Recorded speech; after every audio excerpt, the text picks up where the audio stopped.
끝으로 너희가 주 안에서와 그 힘의 능력으로 강건하여지고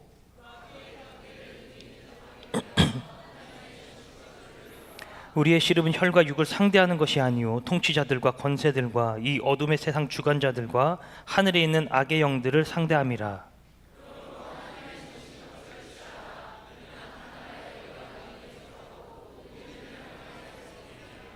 아멘. 오늘은 이 대적하라 세 번째 시간입니다. 제가 어렸을 때 저희 동네에는 여러분 혹시 구슬치기 하셨던 분들 계십니까? 구슬치기. 여기밖에 없어요? 그렇군요. 다 구슬치기를 안 해보셨나요? 그럼 딱지는 쳐보셨습니까? 딱지가 여러분 그런 딱지 말고 종이로 접어서 이렇게 사각형으로 만드는 딱지, 그것 그거는 좀 구슬은 안 해보셨어요? 신기한 일이네요. 구슬을 안 해보셨어요. 저는 구슬을 잘 못 쳤습니다. 구슬을 못 쳤고, 그때는 지금처럼 이렇게 살집이 있는 모습이 아니고 그때는 굉장히 날카롭게 생겼었고 좀 싸나없게 생겼었습니다. 그때 당시 그대로 성장을 했더니 고등학교 때 사진이 혹시 사진 하나 띄워주시겠습니까? 고등학교 때 사진을 제가 그때 한번 공개한다 그랬죠, 그죠? 이거 사진 보면 아마 장난 아니죠? 이게 제가 고등학교 때 사진입니다. 이때는 걸리면 사망이에요, 다. 걸리면 다 밑에는 체육복에 그냥 위에 갑자기 사진 찍는다고 담임 선생님이 그러셔서 이제 그만 띄워주셔도 될 것 같습니다. 네. 그만. 네. 이때는 그냥 걸리면 다 사망. 그냥 막 지나가다가 왜 어깨 쳐요? 뭐 이렇게 얘기하진 않았겠죠. 거의 이때는 거의 굉장히 싸나웠던 그런 시즌이었다고 저는 얘기를 하거든요. 네, 시즌. 네. 누구에게나 다 시즌이 있잖아요, 그죠? 이때는 싸나웠던 시즌, 지금은 거룩한 시즌. 네. 여러분들은 지금 어떤 시즌을 보내고 계십니까? 이때는 굉장히 싸나웠었는데 이런 상태로 이렇게 크다 보니까 동네 형들이 막 그런 거 있잖아요. 너 생긴 게 마음에 안 들어, 그죠? 꼭 동네에서 일진회에 가입한 형님들은 지나가다가 야, 너 생긴 게 왜 그렇게 띠껍게 생겼냐? 야, 너 생긴 거 왜 그렇게 생긴 걸 이런데 어떡하라고 나보고. 이때는 그냥 신경질 부리고 싸우기 일쑤였죠.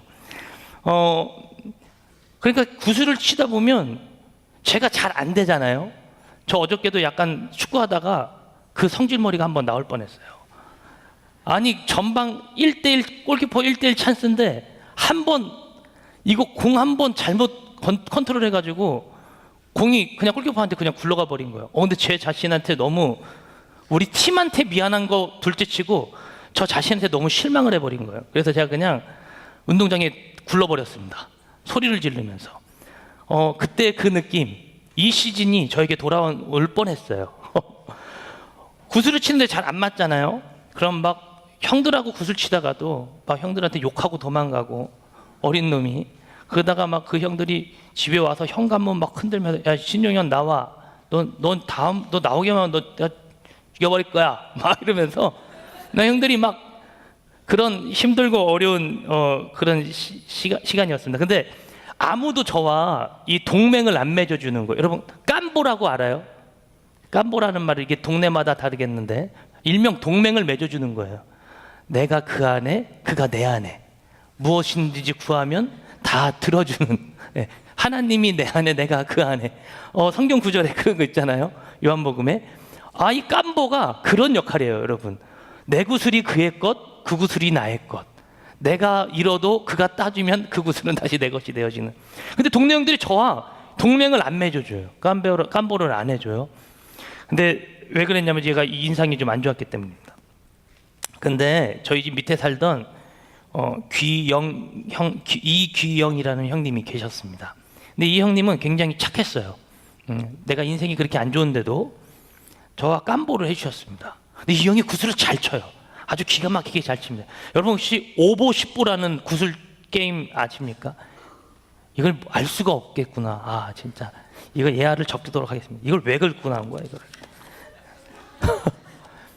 아무튼 그 게임을 하다 보면 아무튼 굉장한 기술력과 마음의 평안함을 유지한 상태에서 굉장히 쳐야 되는 이 구슬 게임이거든요.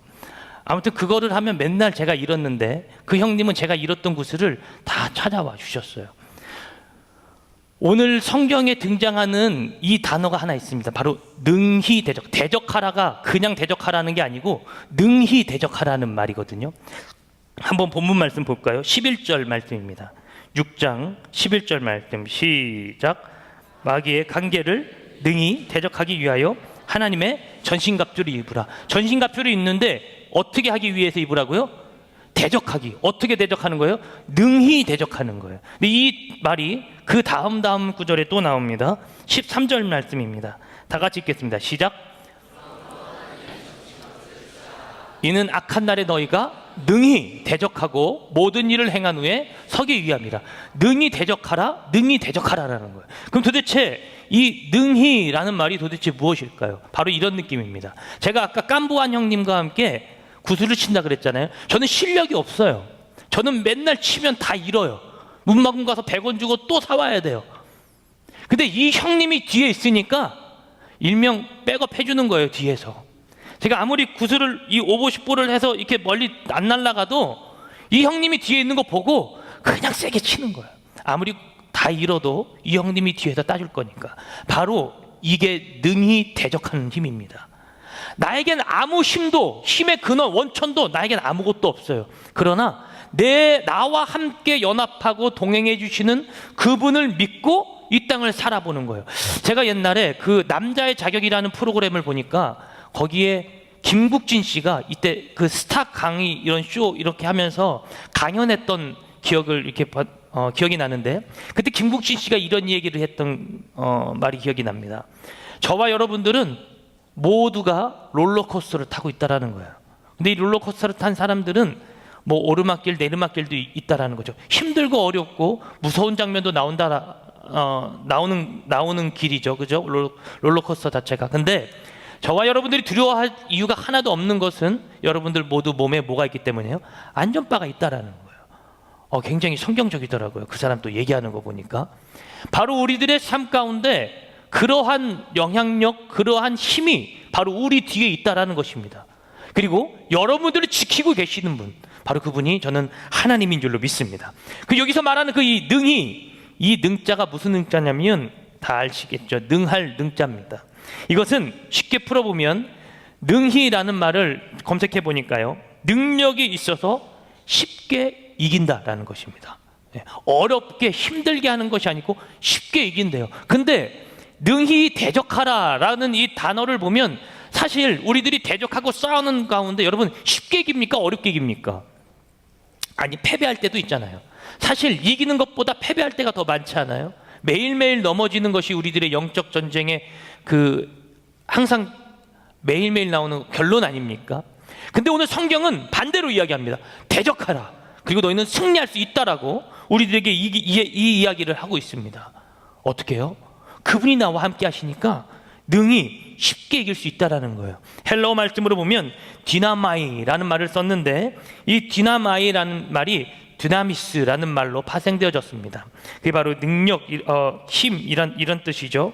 디나마이, 할 수 있다. 성경에서 이 디나마이라는 말을 쓰는 이 능이라는 말을 사용할 때에는 대적자에게 이 예수님께서 사용하셨는데 두 군데 이 가장 대표적인 부분을 좀 제가 말씀드리겠습니다.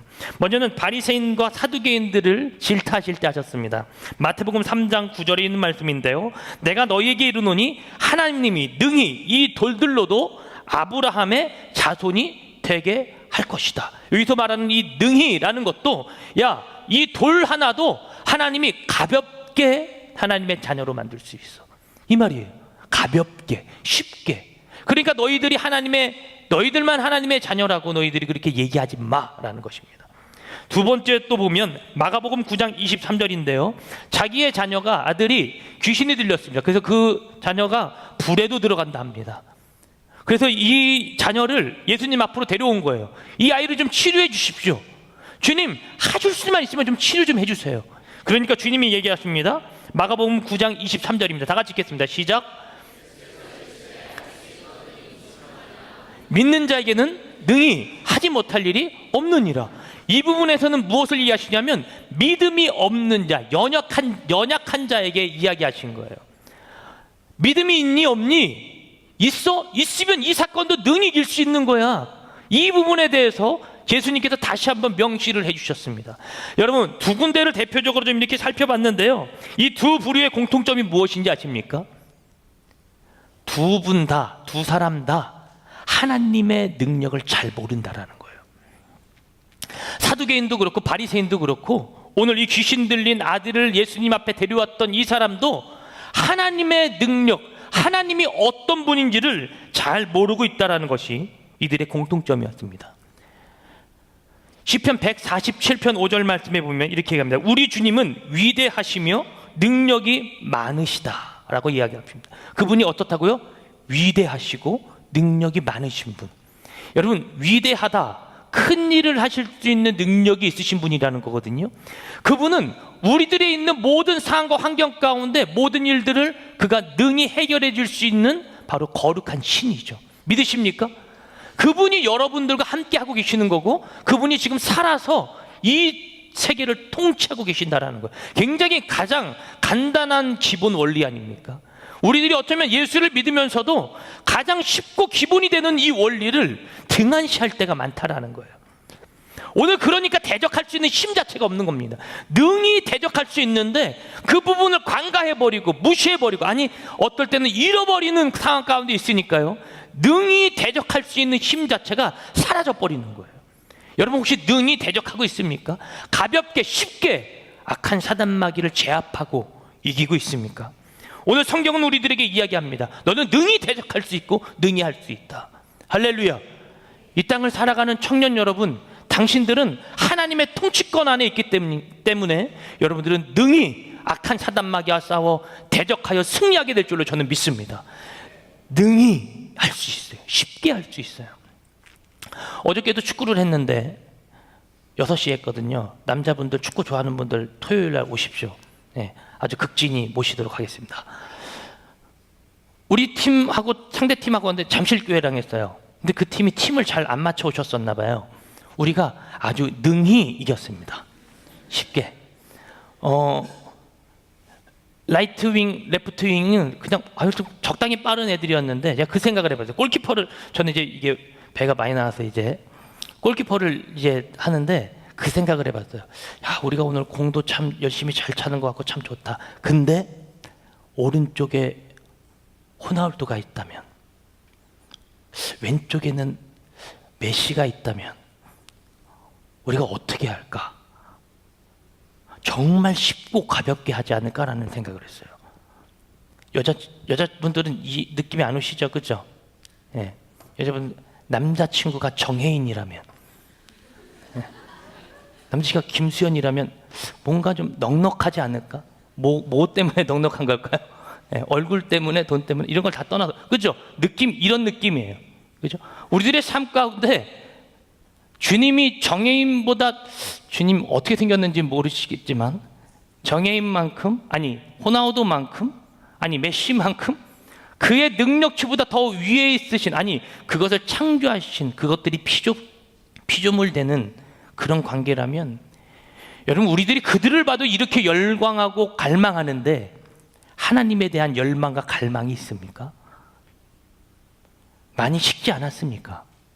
다시 여름이 찾아오고 있습니다. 우리 청년들은 여름이면 이제 뜨거워져야 되잖아요. 그죠? 왜요? 수련회 가잖아요. 수련회 가면 또 뜨거워질 거잖아요. 그죠? 수련회 갔다 오면 다시 식을 거잖아요. 요것을 우리들이 다시 잡아가야 돼요. 저는 진짜 하나님과 연합하고 하나님과의 이 연합, 진정한 연합을 통하여 싸우는 자는 바로 오늘 이 성경이 이야기하는 능히 대적할 수 있는 자가 될 거라고 저는 생각합니다. 아니, 그렇게 믿습니다. 그 자가 바로 이 능히 대적할 수 있는 거룩한 힘을 가진 자이거든요. 그 힘이 어디서 나오냐면 하나님을 갈망하고 하나님을 사랑하는 가운데 나온다라는 거예요. 시편 27편 4절 말씀에 이 다윗은 이렇게 고백합니다. 내가 주의 성전에서 날마다 주의 아름다우심을 갈망하며 살겠노라고. 왜? 그것이 하나님과 내가 동행함으로써 이 땅 가운데 살아가는데 가장 큰 힘과 능력이 되기 때문이에요. 다른 것이 아니에요, 여러분. 하나님 나 방언 주세요, 나 돈 주세요, 물질 주세요, 사람 붙여주세요. 이것이 여러분들의 능력이 되는 게 아니에요. 나 귀신을 떠날 수 있는 권세 주세요. 이것도 여러분들의 능력이 되는 것도 아니에요. 진정한 능력은 하나님을 갈망하고 사랑하는 곳에서 가장 근원적 힘이 나오는 줄로 저는 믿습니다. 이 힘을 받아 누리십시오. 주님이 저와 여러분들에게 얘기하시는 것은 바로 이 힘입니다. 정말 능력자가 되고 싶으십니까? 하나님을 진심으로 사랑하는 자가 되기를 주님으로 축복합니다. 바로 이렇게 쉽게 할 수 있는데 우리들이 하나님이 어떤 분인지를 잘 알면 그분을 진정으로 사랑할 수밖에 없겠죠. 근데 우리는 하나님을 잘 몰라요. 하나님을 잘 몰랐던 사람들이 한 두 사람 정도, 두 무리 정도를 제가 좀 소개하겠습니다. 첫 번째는 이스라엘 백성 중에 이 다윗의 배경에 있던 사람들이었습니다. 다윗이 골리앗을 보았을 때 여러분 어땠을까요? 다윗이 골리앗을 봤을 때 여러분들이 최욱만 씨를 보면 어떨까요? 그죠? 느낌 오시죠? 그거보다 더 거대하고 위대한 이 골리앗이라면, 여러분 다윗이 골리앗을 보았을 때는 솔직히 육체적인 부분으로는 상대가 이거 헤비급이잖아요. 얘는 거의 라이트급에도 끼지 못하는 슈퍼 라이트급, 아주 작은 자. 골리앗이 비웃잖아요. 너까지 께 나를? 이 사무엘상 17장 말씀은 다윗이 골리앗과 싸우는 이 전쟁 장면으로 굉장히 유명합니다. 이 17장 말씀을 잠깐 좀 살펴보도록 하겠습니다. 사무엘상 17장 말씀입니다. 스펙을 따져봐도, 무엇을 따져봐도 이 안 되는 이 다윗, 어디서 그런 위대한 능력이, 용기가 나갔고 다윗이 싸워야만 했던 진정한 이유는 무엇이었을까요? 바로 이것 하나입니다. 굉장히 단순합니다. 17장 10절 말씀 보도록 하겠습니다. 사무엘상 17장 10절 말씀 시작. 또 이르되 내가 오늘 이스라엘의 군대를 모욕하였으니 사람을 보내어 나와 더불어 싸우게 하라 한지라. 하나님의 군대를 뭐 했다고요? 모욕했다라는 거예요. 자기를 욕한 거, 솔직하게 말하면 다윗 너 바보야, 멍청이야, 심한 욕을 한 것도 아니에요. 근데 다윗이 열받고 화났던 건 뭐냐면 하나님의 이름이 모욕받은 거예요. 한 군데 더 볼까요? 26절 말씀 17장 26절 말씀 시작. 다윗이 곁에 서 있는 사람들에게 말하여 이르되 이 블레셋 사람을 죽여 이스라엘의 치욕을 제거하는 사람에게는 어떠한 대우를 하겠느냐? 이 할례 받지 않는 블레셋 사람이 누구이기에 살아계시는 하나님의 군대를 모욕하게. 단순해요. 다른 거 없어요. 여러분들을 욕한 것도 아니에요. 지나가다가 여러분들에게 뭐 야 누구야 너 일로 와봐 이런 것도 아니고 그냥 본인이 아주 단순한 싸움의 동기입니다. 모욕했다라는 거예요. 자신을 모욕한 것도 아닌 하나님의 이름을 모욕한 것. 여기에 다윗이 정의의 이 사도가 되어지는 것입니다. 근데 신기한 것은 이 다윗이 나아가는데 여러분 잘 알고 계시지만 창과 칼과 방패를 들고 나가는 것도 아니에요. 사울왕이 불렀거든요. 너 이거 입어봐. 안 맞아요. 저는 가장 제가 익숙한 것으로 가지고 나갈게요. 돌멩이 5개 들고 나아가는 것입니다. 그때 그가 나아갈 때 이 외침을 하고 나아가는데요. 여러분 우리가 잘 알지만 이 부분을 다시 한번 보겠습니다. 45절 말씀 다 같이 읽겠습니다. 시작. 블레셋 사람에게 이르되 너는 칼과 창과 단창으로 내게 나아오거니와 나는 만군의 여호와의 이름 곧 내가 모욕하는 이스라엘 군대 하나님의 이름. 너는 칼과 창과 단창이지만 내가 나아가는 것은 뭐예요? 이름이에요. 여호와 하나님 이름밖에 없는 거예요. 그 이름 하나 들고 이 다윗이 돌 5개 들고 나아가는 것입니다. 그가 돌을 던졌을 때 그 이 위간에 이 골리앗이 이 돌을 맞고 쓰러집니다. 그리고 달려가서 골리앗의 칼을 뽑아 목을 자르게 되어지죠. 왜 이때 이스라엘 백성들은 가만히 있었을까요? 왜 다윗은 그렇게 불타오르는데 왜 그 나머지 이스라엘 백성들은 가만히 있었냐고요? 저는 하나님을 사랑하는 농도의 차이라고 생각합니다. 여러분 하나님을 얼마나 사랑하십니까? 찬양으로 고백은 잘하잖아요 우리. 근데 그 하나님을 얼마만큼 사랑하고 있는. 이건 제가 여러분들에게만 질문하는 것이 아니라 이 시간 하나님이 저에게도 질문하고 있다고 저는 생각합니다. 나는 하나님을 얼마나 사랑하나. 그것이 이 다윗의 싸움의 이유였습니다. 한 군데 더 볼까요? 민수기 13장으로 갑니다. 민수기 13장은 이제 가나안 땅을 점령해야 되는데 이 가데스 바네아 이 바람강야 땅에서 하나님께서 모세에게 명령하십니다. 야, 가나안 땅 가서 12 정탐꾼을 좀 보내가지고 좀 정탐을 좀 하고 와. 네, 알겠습니다. 모세가 지파별로 한 사람씩을 뽑아냅니다. 그리고 그 땅으로 정탐을 보냅니다. 여기서 말하는 이 정탐은 히브리어로 투르라는 말을 썼습니다. 단순하게 보고만 오는 정탐이 아니라 이 투르라는 뜻은 이런 뜻이 있습니다. 얻으려 하다, 찾으려 하다. 그러니까 보고 얻을 수 있고 찾을 수 있는, 너가 이 땅을 바라보고 이 땅이 너의 땅이 될 거야 라는 확신을 갖고 오라는 거예요. 단순히 쭉 보고 아 이거 있구나 하고 오는 것이 아니고 가서 보고 이 땅이 너의 땅이 될 거라는 확신을 갖고 오라는 말입니다. 그 정탐을 하고 오라는 얘기거든요. 근데 이들이 어떻게 정탐을 하냐면 24절 말씀 25절 말씀부터 보겠습니다. 13장 25절 시작. 40일 동안 땅을 정탐하기를 마치고 돌아와 바람강야 가데스에 이르러 모세와 아론과 이스라엘 자손 온 회중에 나와 그들에게 보고하고 그 땅의 과일을 보이고 모세에게 말하여 이르되 당신이 우리를 보낸 땅에 간즉 과연 그 땅에 젖과 꿀이 흐르는데 이것은 그 땅의 가리니이다. 여러분, 젖과 꿀이 흐른대요.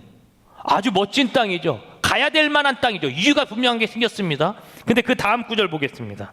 28절 말씀 시작. 그 땅 거주민은 강하고 서금은 견고하고 힘이 클 뿐 아니라 거기에 안악자손을 봐요. 그 땅은 강해요. 견고해요. 안악자손들이에요. 우리가 갔다가 맞아 죽을걸요? 안 될 거예요. 여러분, 보고는 정확하게 해야 되잖아요. 그죠? 보고를 가서 보고 와서 정탐한 상황에 대해서 거짓 보고를 할 수는 없는 거잖아요. 정확하게 보고하고 오는 게 잘한 거죠. 맞죠? 근데 이 트루라고 하는 이 히브리어의 그 속뜻, 가서 너희들에게 이 땅을 줄 것이라는 확신을 갖고 오라는 거예요. 근데 이들은 그 확신이 없이 겉모습만 보고 온 거예요. 강해요. 맞아요. 견고해요. 맞아요. 그 땅의 거민들은 커요. 안악자손들이에요. 맞다고요. 10명의 정탐꾼들이 이 보고를 했습니다. 정확한 보고죠. 근데 하나님이 원하시는 보고는 아니었습니다. 그와 반대되는 입장에 30절 말씀입니다. 다 같이 보겠습니다. 시작. 갈렙이 모세 앞에서 백성을 조용하게 하고 이르되 우리가 곧 올라가서 그 땅을 취하자 능히 이기리라. 보세요. 갈렙도 뭐라 그래요? 능히 이기리라. 다른 것이 아니에요. 하나님이 우리와 함께 하시면 우리는 어떻게 할 수 있다? 능히 이길 수 있는 자가 되어지는 것이죠. 갈렙의 사고방식은 그거였습니다. 이 사람의 정체성과 이 세계관은 하나님의 관점과 하나님의 눈으로 보는 거예요. 그래서 능히 이길 수 있고 능히 해낼 수 있다라는 말을 과감하게 뱉는 거죠. 그가 동일하게 봤습니다. 12명 안에 있는 한 사람이 갈렙이었거든요. 동일하게 본 거예요. 근데 그 갈렙은 이 땅이 우리 땅이 될 것을 믿음의 눈으로 보고 정탐, 투루한 거예요. 근데 나머지 10명은 그것을 못 보고 온 것입니다. 여러분, 여기에 차이가 무슨 차이인지 아십니까, 여러분? 이것도 하나님을 갈망하는 자의 차이예요. 그 10명은 하나님을 안 사랑했나요? 예. 사랑했지만 갈렙만큼은 아니었다고 저는 봅니다. 나머지 이스라엘 백성들 다윗만큼 하나님을 안 사랑했기 때문에 그러한 결과가 나오는 거예요.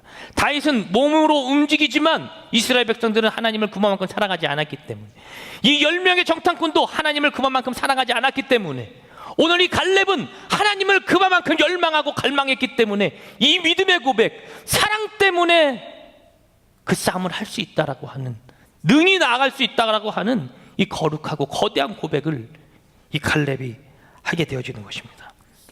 팩트를 보고 오라는 말이 아닙니다. 그 안에 너희들이 하나님의 역사할 틈을 보고 오라는 거예요. 여러분들의 삶 가운데 경관, 성곽, 경곽에 쌓여져 있는 어떤 반석이 있습니까? 여러분, 거기에 무엇을 보고 있습니까? 이 땅의 청년들은 너무나도 잘합니다. 하나님을 잘 알기보다 이 세상을 굉장히 잘 알죠. 세상을 너무나도 잘 알기 때문에 이 세상을 향한 두려움이 있는 거예요.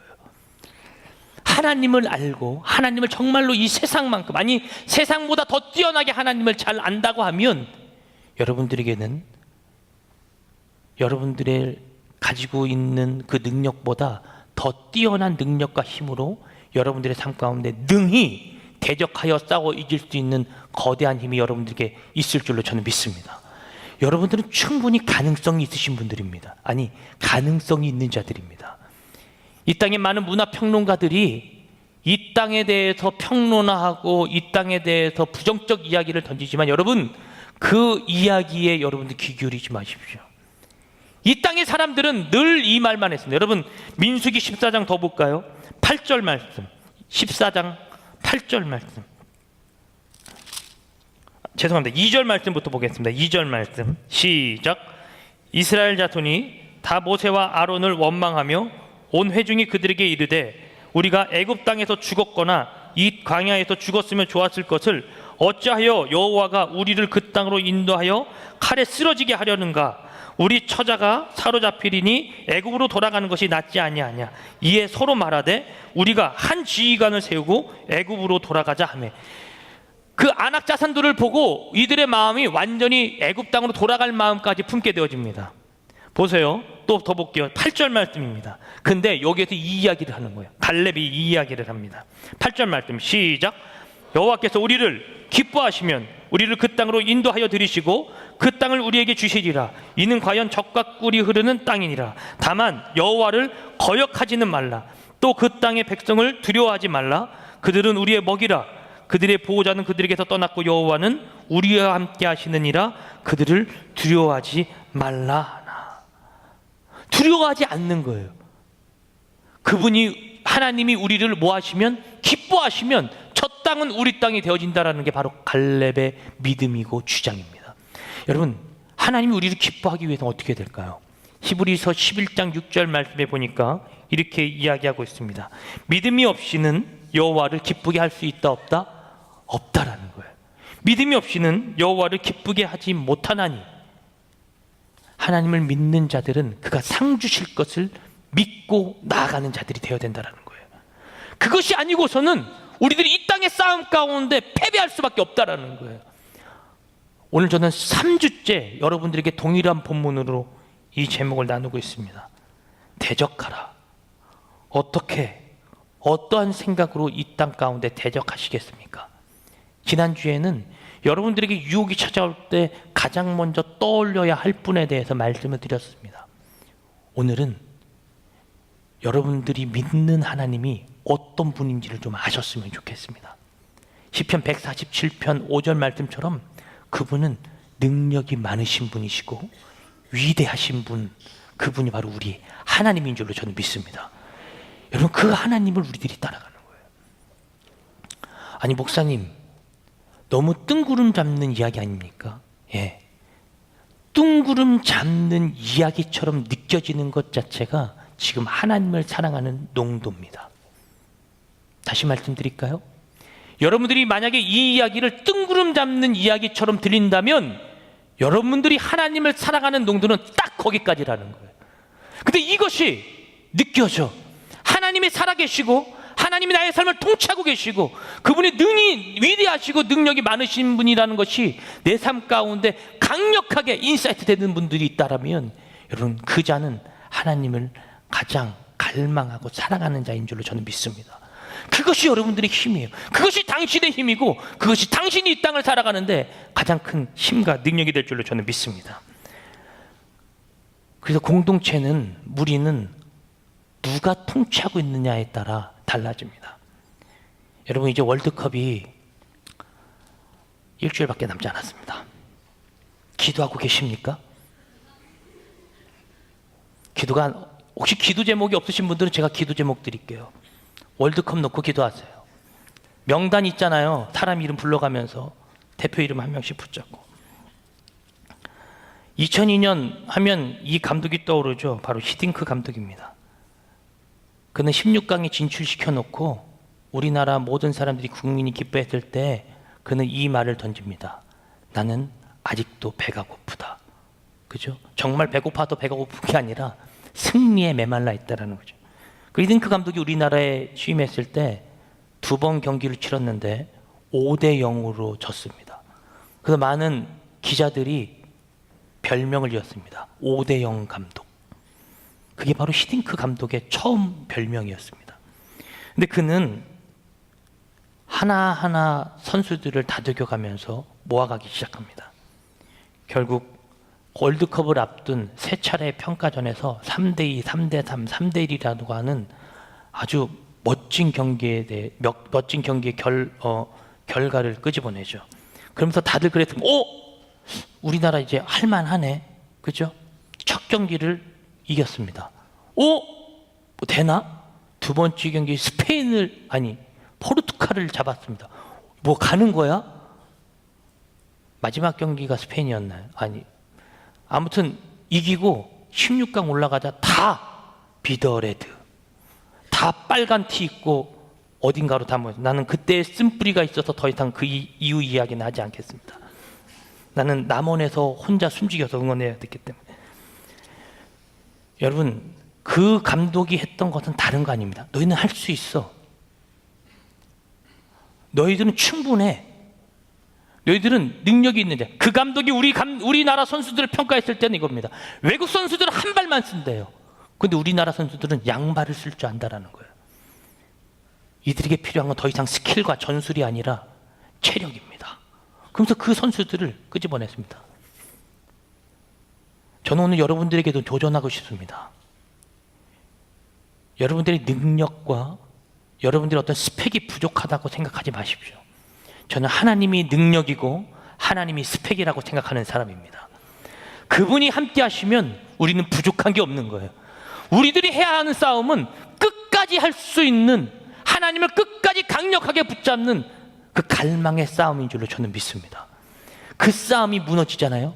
그럼 거기서 다 무너지게 되어질 것입니다. 왜 우리들에게 그 이야기를 하냐면 에베소서 이 본문에 오늘 이야기합니다. 마귀의 관계, 마귀의 계획, 그것을 강력하게 대적하고 무너뜨리기 위해서 우리들이 하나님의 사랑을 끊임없이 붙잡아야 된다라고 말입니다. 에베소서 4장 13절에 이렇게 얘기합니다. 우리가 다 하나님의 아들을 믿는 것, 아는 일에 하나가 되어 온전한 사람을 이루어 그리스도의 장성한 분량에 충만한 데까지 이르러야 한다. 왜냐하면 거기에서 우리들이 대적할 수 있는 힘이 나오기 때문입니다. 하나님을 지금보다도 더욱더 사랑하십시오. 하나님을 더 알아가십시오. 그것이 우리들의 참된 능력이고 거룩한 힘이 될 줄로 저는 믿습니다.